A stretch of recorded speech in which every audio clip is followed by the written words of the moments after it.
In 1565, Miguel López de Legazpi conquered the Philippines and established its capital in Manila. Spain ruled the Philippines for over 333 years, pursuing both economic and spiritual goals.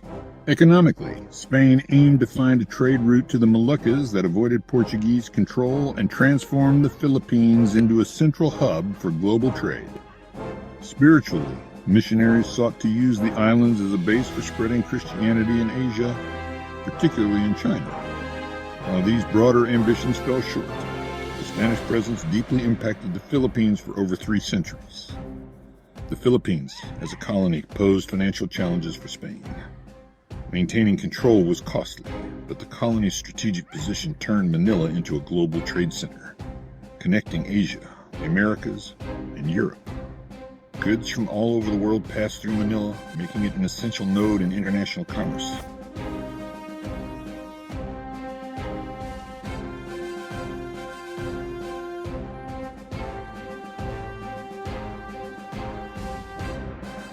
Spanish colonization aimed to unify the Philippines as part of its nation-building agenda. However, this process disrupted existing social, political, and economic structures in the archipelago. Warfare and slavery expanded, while women and transgender individuals lost influence in society. Indigenous voices were also suppressed, and the impact of colonization on ordinary people was often overlooked in historical accounts.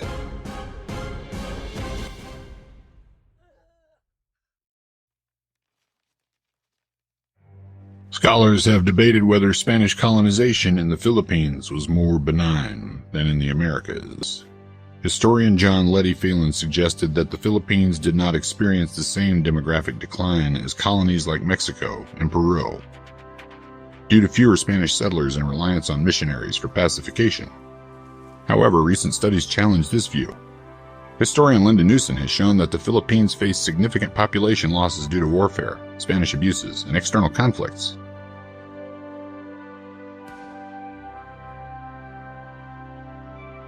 Furthermore, historian Tatiana Seixas highlights the extensive trans-Pacific slave trade, where thousands of Filipinos were sent to Mexico and other Spanish territories.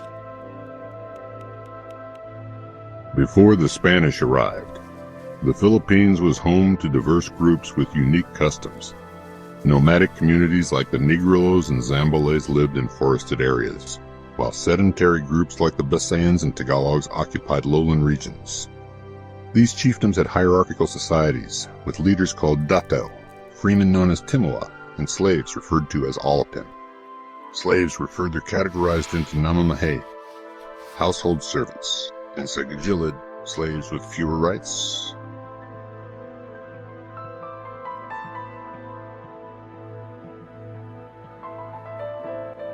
Pre-Hispanic communities participated in maritime trade, exchanging goods like gold and Chinese porcelain to display wealth and power. Social status was tied to the possession of luxury goods and success in raiding expeditions.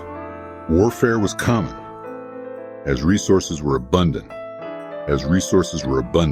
but people were not. Leaders like the Datu gained power through victories in battle and the acquisition of slaves rather than land ownership.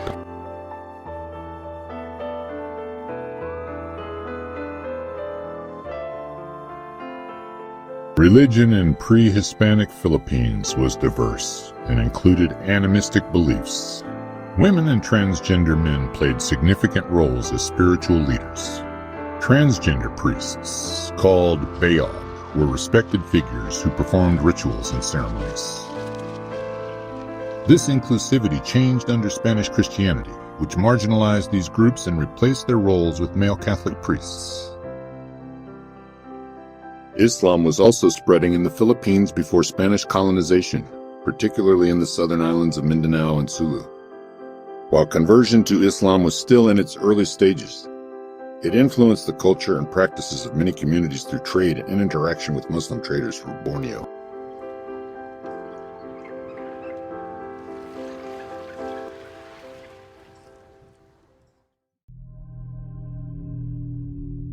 Spanish colonization relied on alliances with indigenous elites.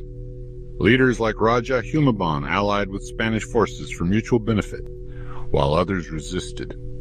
Over time, Spanish authorities replaced traditional leadership structures with elected positions like gobernadorcillos. The Spanish also introduced labor systems like the repartimiento, requiring indigenous people to work on Spanish projects, and the bandola, which demanded agricultural goods as tribute.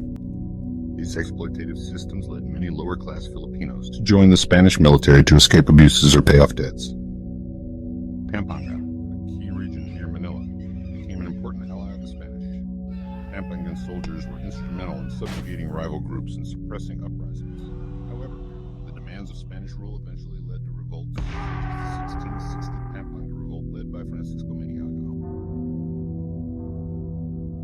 One of the most lasting legacies of Spanish colonization was the spread of Christianity. Missionaries like Pedro Chirino praised aspects of Filipino culture, such as the Tagalog language, but denounced native religious practices as devilish. The similarities between Catholicism and native beliefs, such as the concept of a single creator and intercessors, made conversion relatively successful. Spanish authorities used indigenous soldiers in existing rivalries to consolidate their rule. Soldiers from Pampanga helped Spain in wars against the Muslim kingdoms in Mindanao and in suppressing Chinese uprisings near Manila. At the same time, Spanish exploitation and the persistence of slavery fueled resistance.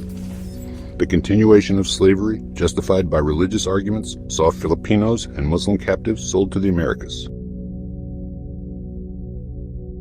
The Spanish colonization of the Philippines had profound and lasting effects. While it unified the archipelago and introduced new systems of governance and religion, it also disrupted traditional societies, exploited indigenous people, and suppressed native voices. Understanding this history requires examining both the collaboration and resistance of Filipinos, as well as the long-term consequences of Spanish rule.